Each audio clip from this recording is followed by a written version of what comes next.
Hello, नमस्कार बच्चों, कैसे हैं। और जो क्लास 8वीं का आपका थर्ड चैप्टर है चतुर्भुजों को समझना, आज हम इसी तीसरे चैप्टर के बारे में चर्चा करेंगे।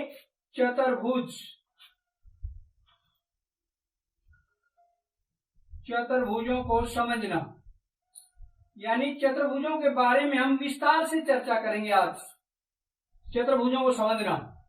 अब बच्चों विस्तार से चर्चा करेंगे चतुर्भुजों के बारे में कि चतुर्भुज कितने प्रकार की होती है।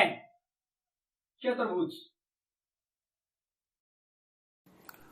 प्यारे बच्चों, हमने चतुर्भुजों को समझना वीडियो के भाग 1 में क्या क्या चर्चा की थी, जरा बताइए। सर जी, वक्र के बारे में बंद वक्र व खुला वक्र क्या होता है। सर जी, बहुभुज क्या होता है वह बहुभुज के प्रकार के बारे में। सर, चतुर्भुज क्या होता है इसके बारे में चर्चा की थी। सर जी, समानांतर चतुर्भुज क्या होता है वह उसके गुणों के बारे में तथा समचतुर्भुज क्या होता है वह उसके गुणों के बारे में विस्तार से चर्चा की थी। बिल्कुल सही कहा बच्चों। हमने वीडियो के पार्ट 1 में वक्र, बहुभुज, बहुभुज के प्रकार, चतुर्भुज व चतुर्भुजों के प्रकार, समानांतर चतुर्भुज, समचतुर्भुज के बारे में विस्तार से चर्चा की। उसके बाद आता है आयत। आयत की भी सम्मुख भुजाएं समानांतर होती है और समान होती है। ये ABCD एक आयत है। AB समानांतर CD और समान भी है। AB और CD के आपस में समान है। AD समानांतर भी है BC के और समान भी है, यानी आमने सामने की भुजाएं समान होती है और प्रत्येक कोण 90 डिग्री का होता है। आयत में प्रत्येक कोण 90 डिग्री का होता है।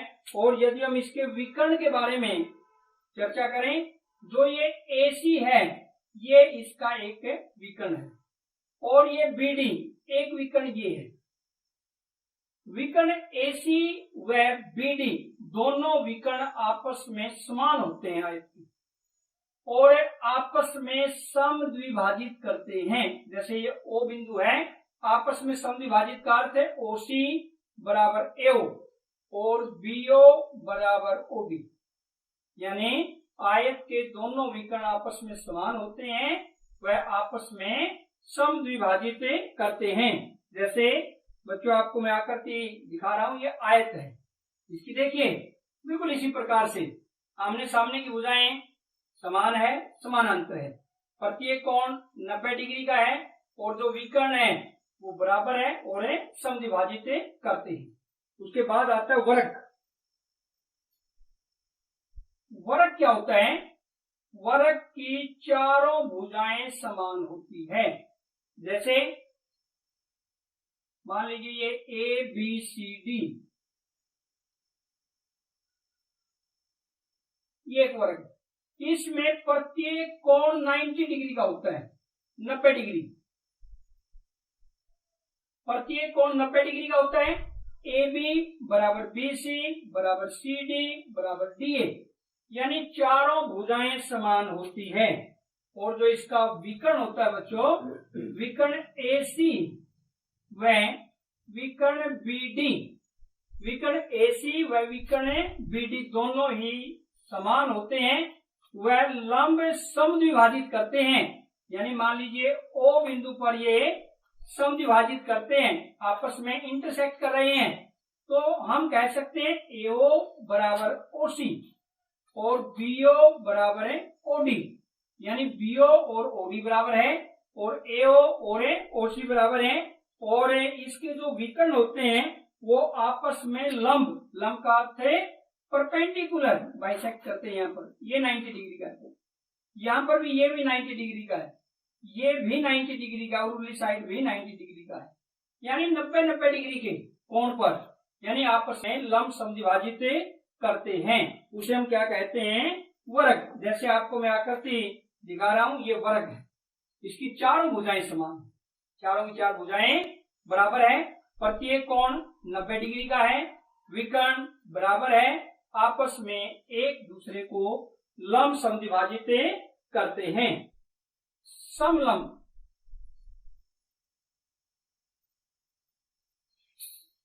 समलंब में क्या होता है, जैसे इस बहुभुज में एक युग्म समानांतर भुजाओं का होता है, समलंब में एक युग्म समानांतर भुजाओं का होता है, जैसे ए बी सी डी, यानी डीसी और ए बी आपस में समानांतर है, इसे हम क्या बोलते हैं, समलंब चतुर्भुज। जैसे मैं आकृति दिखाना चाहूंगा समलंब चतुर्भुज की, ये आपकी समलंब चतुर्भुज है, इसमें ये भुजा और ये भुजा आपस में समानांतर है, यानी एक युग्म में समानांतर भुजाओं का होता है, और यहाँ पर ये भुजाएं समानांतर नहीं है, तो उसे हम क्या बोलेंगे, समलंब चतुर्भुज। उसके बाद आता है पतंग, छठी टाइप है इसमें पतंग। पतंग में जैसे हमें आकृति अगर हम पतंग की बनाना चाहें, ये पतंग है,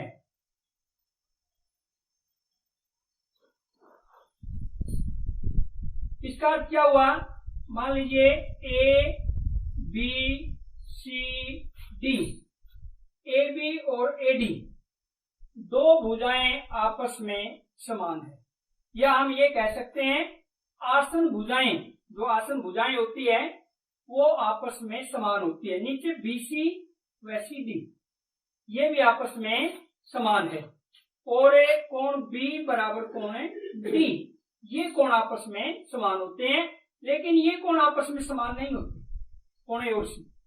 पतंग के जो विकर्ण होते हैं आपस में, बीडी विकर्ण है, ये मान लीजिए ओ बिंदु है, ओ बी बराबर ओ डी, ये तो समान होता है, लेकिन हम ये नहीं कह सकते कि ये समद्विभाजित करता है विकर्ण एसी को भी, एसी विकर्ण को जरूरी नहीं है कि ये समद्विभाजित करे, तो हम ये कह सकते हैं पतंग के विकर्ण जो आपस में है, एक विकर्ण जो सम्मुख कोण समान होते हैं वो समद्विभाजित होता है, के बारे में अभी विस्तार से चर्चा की। चैप्टर में चतुर्भुजों के बारे में ही दिया हुआ है, जैसे किस प्रकार की है ये आप देख रहे हैं।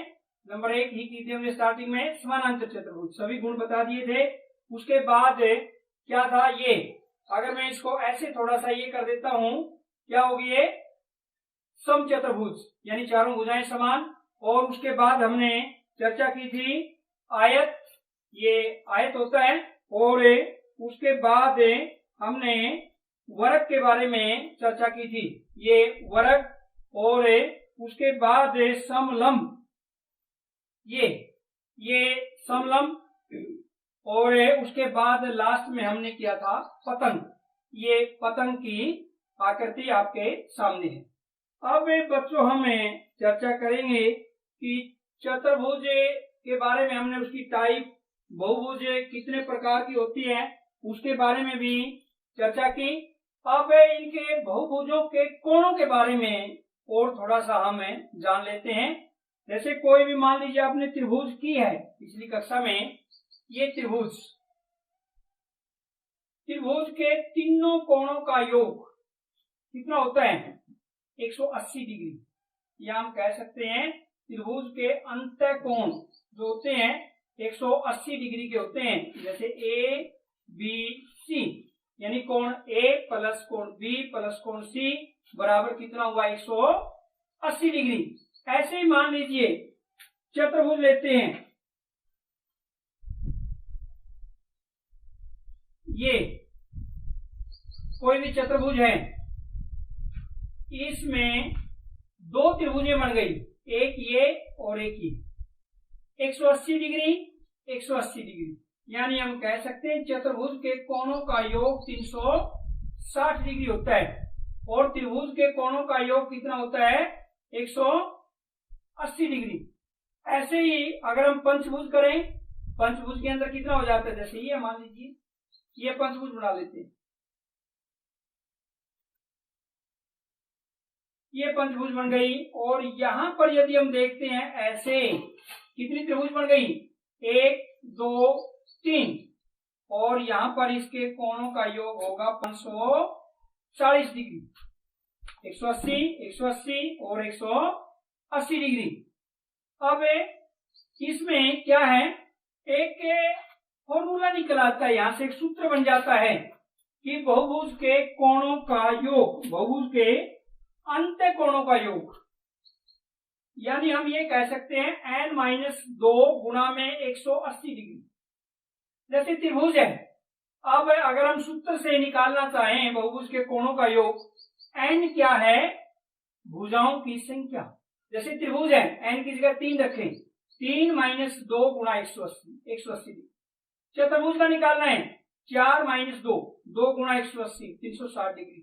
पंचभुज का निकालना है 5 - 2 गुणा 180 यानी 3 540।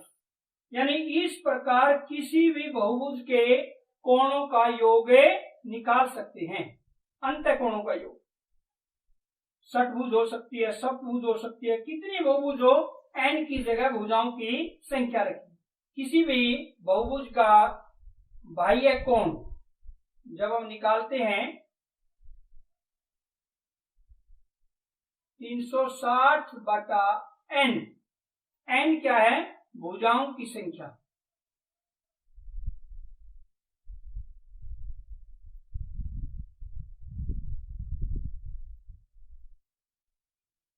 किसी भी बहुभुज के बाह्य कोणों का योग 360 डिग्री होता है। अगर हमने बाह्य कोण निकालना है, मान लीजिए त्रिभुज का बाह्य कोण निकालना है, n की जगह हम क्या रखेंगे 3 और त्रिभुज का बाह्य कोण अगर हम निकालते हैं 360/3 120 डिग्री।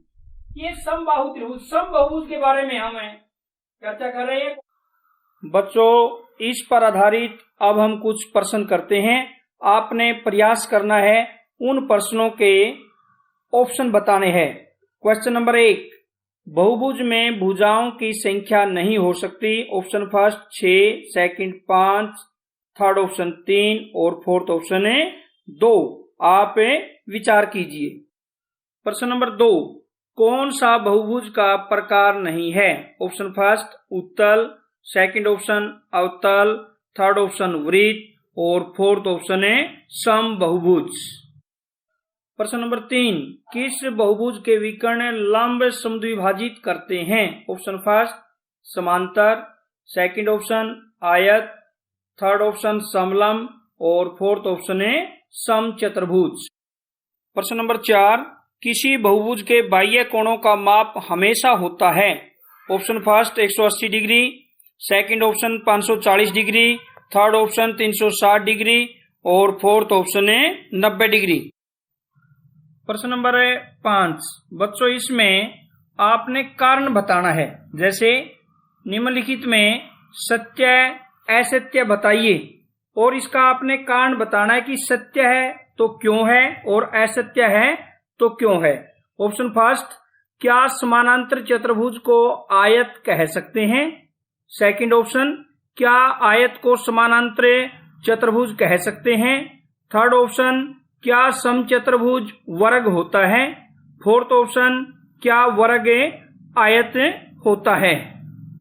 बच्चों, जो आपने प्रश्न किए आपने उनके आंसर अपने हिसाब से किए हैं, तो उनके आंसर मैं बता देता हूं। क्वेश्चन नंबर फर्स्ट में आएगा बहुभुज में भुजाओं की संख्या नहीं हो सकती, 2 आंसर आएगा इसका। और प्रश्न नंबर 2 में कौन सा बहुभुज का प्रकार नहीं है, इसमें वृत्त, क्योंकि रेखाखंडों से बना हुआ नहीं है ये। प्रश्न नंबर 3 में आएगा किस बहुभुज के विकर्ण लंब समद्विभाजित करते हैं समचतुर्भुज के विकर्ण, यानी समचतुर्भुज आएगा। प्रश्न नंबर 4, किसी बहुभुज के बाह्य कोणों में माप हमेशा होता है 360 डिग्री होता है किसी भी बहुभुज के बाह्य कोणों का माप। प्रश्न नंबर 5 में क्या समानांतर चतुर्भुज को आयत कह सकते हैं? असत्य आएगा पहले का। क्यों? क्योंकि समानांतर चतुर्भुज में 90 डिग्री के एंगल नहीं होते। दूसरे का क्या आयत को समानांतर चतुर्भुज कह सकते हैं? इसमें सत्य है, क्योंकि आयत के अंदर समानांतर चतुर्भुज के सभी गुण विद्यमान है। और तीसरे का आएगा इसमें क्या समचतुर्भुज वर्ग होता है? ये आएगा असत्य है। क्यों? क्योंकि प्रत्येक कोण समचतुर्भुज का 90 डिग्री का नहीं होता और ना ही उसके विकर्ण वर्ग के विकर्ण की भांति बराबर होते हैं। और चौथे में आएगा क्या वर्ग है, फोर्थ में क्या वर्ग आयत होता है? ये बिल्कुल सत्य है, क्योंकि वर्ग में आयत के सभी गुण विद्यमान है। तो बच्चों ये आपने प्रश्न किए और ये इनके आंसर है, इन पर अच्छे से विचार करना। जय हिंद, जय भारत।